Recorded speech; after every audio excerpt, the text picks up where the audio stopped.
In a perfect world, sales would only be following up leads that marketing had already nurtured.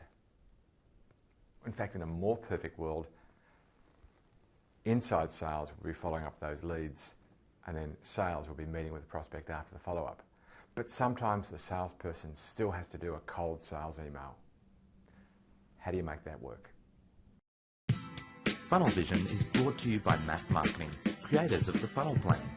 Math Marketing is the source of the 1, 2, 3 of B2B. Remember that you're interrupting, and so your email has to be brief, it has to cut through, and it has to move them. But who's them, and how do we move them?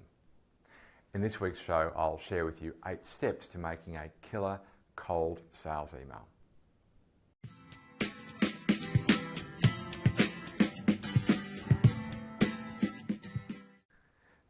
I need to table a collection of seemingly unrelated ideas before drawing them together in a conclusion. So let me just table these ideas briefly now. The first one is that there are some problems that you just shouldn't be focusing on, even though your market has them, because your competitor solves them as well or better. But there's one problem that you should be focusing on because you are or can become the best in the world at solving. So the first point is that we're looking for problems to solve for our prospects that we can solve uncommonly well. The second point is also about strategy, and that is that we don't want our salespeople calling just anybody. If sales and marketing have agreed who the target market is, then when sales executes, it should be targeting people within that target market. It sounds obvious, but it's quite often tempting to drift off base. Stick with your strategy. And in particular, what kind of companies are likely to have the problem that you've identified and focused on, and who within those companies most has the problem. Not who signs the check or the contract. We'll get to them, but we'll only get to them if we can motivate the person who has the problem that we are the best way to solve it. So we need to find the person who has the problem in a company likely to have the problem. Stick to your strategy. That problem will play out differently for every business. And so we really need to do some homework and find out how it plays out, how it manifests, how it realises for this particular company, or at least enough of that that we can earn the right to a deeper dive later on. So we need to do some homework either with the company or with adjunct companies or online. Somehow we need to find out how's this problem playing out, or in the very least likely to play out for this particular person in this particular business. My second but last point is about time. Time is of the essence. A prospect who responds to your uninvited email, reads it, gets it, it resonates at some level. A couple of days later, it doesn't anymore. It's cold. And so our responses need to be super timely. My next point is about visuality. I've blogged previously on what we call a VBR video. Let me very quickly unpack that. VBR is an acronym. It's from a Miller Heiman. It's an element of conceptual selling from Miller Heiman, and it's the valid business reason. To those of us that speak English, all it really means is that if I want to meet with you, I need to work out in advance what you will get out of the meeting, not what I will get out of the meeting. And if I can't convince myself that you will get value out of this meeting, not using a product, but this meeting, then I have no right to ask for this meeting. That's VBR in essence. Now, what I've blogged on is how to do that via video and convey that VBR via video. But the point's more broad. It's how do I make it visual? Words kind of get lost. We're trying to get our message, a complex message across really quickly, and visuals can do that well. It might be that it's a screen grab with a voiceover. It might be a VBR video as I'm talking about. Because I blog as often as I do, I'm comfortable in front of a camera. You may not be, so you might use a screen grab. If you are comfortable, have at it. Authenticity is fantastic. You don't have to be a rock star. I think I'm evidence of that. What you have to be is authentic and direct and personal. And that can be done by anybody. But make it visual. It could even be that they're just static images, but visually present what you understand about the problem. How could you really do that? Well, you could find their annual report. If you think the essence of the problem is conveyed in the annual report, get the annual report up on a screen and talk through and highlight the sections that you think point out the issue that you want to talk about.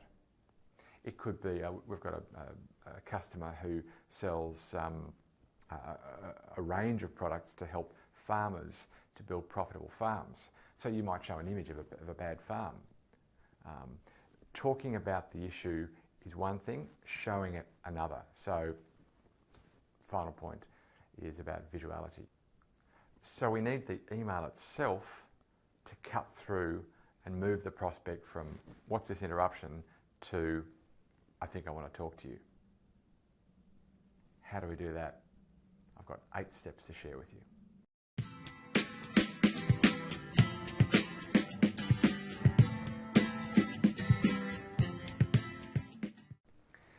Here are 8 steps to building a killer cold sales email. Well, step 1, unsurprisingly, is to stay on strategy. You're not looking for any problem, but evidence of the problem that you chose, the one that you're either the best in the world at solving or working towards becoming the best in the world at solving. Step 2, target really well.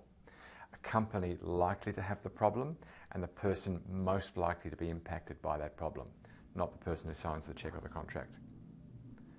Step 3, do your homework. How does this issue affect this particular business? Step 4, whatever you convey, keep it brief. Remember, you're interrupting them. You can do your selling, your positioning, your credentialising on another day. Today, get to the point quickly. Step 5, speak to their pain. Explain what you learned from the homework about their business and how you think the problem's likely to be impacting them, and even what the consequences are likely to be if you have a good sense of that. Step 6, make it visual, whether it's a VBR video or static images or an on-screen with voiceover, whatever method you want to use, but make it visual. Step 7, sell the next action, not your product. The next action is typically, let's meet, call me, let me know that we can meet, whatever you think the next action is, but that's all you're selling, not your product, not your credentials. And step 8, follow up fast. Non-responders need a nudge, and responders become cold really quickly, so you need to follow them up quickly. I've had in the video blog script every week for about a year this section called Tooltip, and I keep on cutting it out because I feel kind of cheap sharing little tooltips. I presume to be talking about sometimes quite big subjects, and I feel like tooltips are kind of cheap in it. Clearly that's rubbish. My ideas aren't that big and the tooltips aren't that small. So I'm going to hold to it, and the first one I want to share is really relevant to today's post. My tooltip for today is Postwire. Now, Postwire is built by a company that I've become quite good friends with, the owner of, Cliff Pollan. Fantastic business. Let me explain very briefly the problem they solve and then what they do, and invite you to check it out. So the problem that they solve, really there's 3 parts of the problem. The first one is that salespeople hate sending generic marketing content. Content that's been created for a broad audience rather than a specific audience, and that's often your web pages. Problem number 2 though, marketing hates that sales doesn't use its best assets. It's kind of the flip of the same problem. And problem number 3 is that unlike with a lot of our marketing tactics, when we do know who's responded, when and how, with sales emails in particular, we normally don't. Unless they reply back to us, of course we know that. But if they've interacted with the thing that we've invited them to interact with, so it's a PDF or a video or a web page, whatever it was, we don't know when they've done that. So what Postwire does is it firstly lets marketing create this fantastic library of its best assets. Now, assets might be videos, they might be your blogs, they might be links to particular web pages on your company website. It could be links to analyst reports, linked to other company sites. Anything that marketing and sales think sales will get value from having easy access to. And remember, this is a library for sales to use, not for marketing to use. The second thing it lets you do is the salesperson can create this fantastic landing page in seconds. I mean, literally seconds. Click, click, click. Type in company name. So I can create a landing page for you, for the conversation I want to have with you, and then I can create, I can just grab those assets from the marketing library that I think will be relevant to you, plus maybe some things that aren't from there. maybe some other web pages, some other information that I think you'll find useful, and I can put all that together on a landing page built just for you, literally in seconds. Super, super easy. The third thing Postwire does is it tells me, the salesperson, the minute you've interacted with that asset, whatever it was, a web page, a PDF, a video, whatever it was that I put on that landing page that I made just for you, it tells me when you did. And so I can respond professionally and quickly. That's Postwire. Go to postwire.com, check it out. I'm a big fan. I use it all the time personally. We're not affiliated with a company. I'm not paid for this promo. I just think it's a fantastic tool, and I'd love for you to be using it. If you enjoyed this blog, then likely you will enjoy others. If you haven't already, you can subscribe to receive this blog by visiting mathmarketing.com/blog or by visiting our YouTube channel. If you have a colleague who may be interested, we would be so grateful if you invited them to subscribe. Why don't you do that now? And when you come back, we'll show you how we do that in Funnel Plan. As you know, Funnel Plan is a great way to represent your objectives, your strategy, your velocity, and the tactics that marketing and sales will use together to earn the right to serve new businesses. Today's show explored several parts of the Funnel Plan that sales and marketing will have negotiated. Let me show you how we do that in Funnel Plan itself. We need to start with the problems, and there are multiple problems that we could have focused on, and I can add in any number of problems that I want to focus on. I won't add them in now, but I can add in any number of problems that I want to consider, but then sales and marketing together need to rate them according to which cause the greatest amount of pain and which we're best positioned to solve, and choose a problem that is painful enough to the market that they want to act and that we're good enough at solving. That analysis is important, but in the end we will have chosen a single problem. And that single problem is what we need to be pig-headedly focused on. We can only become the best in the world at solving it if we focus on solving only it. So, whatever that problem is, get amazing at solving that problem based on your analysis.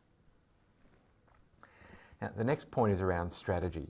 And so for strategy, I spoke specifically not about your solution or channel or competition strategy, but today about the target market. So we go into strategy, target market, and two elements of the target market. One is what are the general characteristics of an ideal prospect who's likely to have that problem? And the second one is, and where am I likely to find them? The role and the type of company. I can add as many as I want, but what role in what type of business is likely to be impacted by this problem? And the third aspect is tactics. Now I could show it to you in the tactics section of Funnel Plan, but I want to flip instead to the Funnel Plan printout, the PDF that is produced from the Funnel Plan software. So again, if you don't already know, I'm back to the Funnel Plan software. You'd simply click PDF and it produces the PDF I'm about to show you. I want to zoom in just on the tactics. We've got tactics for positioning, establishing interest, getting them troubled, and I'm going to focus just on that section, although of course in a Funnel Plan you take it all the way through to close deal. But let me start back here with positioning. The tactic in play would be a video VBR. Now actually it's the email that goes out to invite them to read the video VBR or watch the video VBR. So it's this tactic here. That tactic, when they respond, how will I know that they're interested? Because they'll respond to the video VBR. Then, how will I get them troubled? Well, I'm going to make a follow-up call within 5 minutes using Inside Sales, and then I'm going to have a personal meeting to explore the cost and consequences of, insert your favourite problem here, using a pre-printed meeting tool. We've spoken about meeting tools before, and I'll do that again on another day. But the point here is that we're trying to get them troubled enough to meet. It's up to the salesperson in the field to get them more deeply troubled about that problem in a face-to-face meeting in this case. That's it. Hope that helps. In next week's show, we'll explore how and why to use LinkedIn for Business. And the tooltip will be a thing called Boomerang for managing your inbox. Until then, may your funnel be full and always flowing.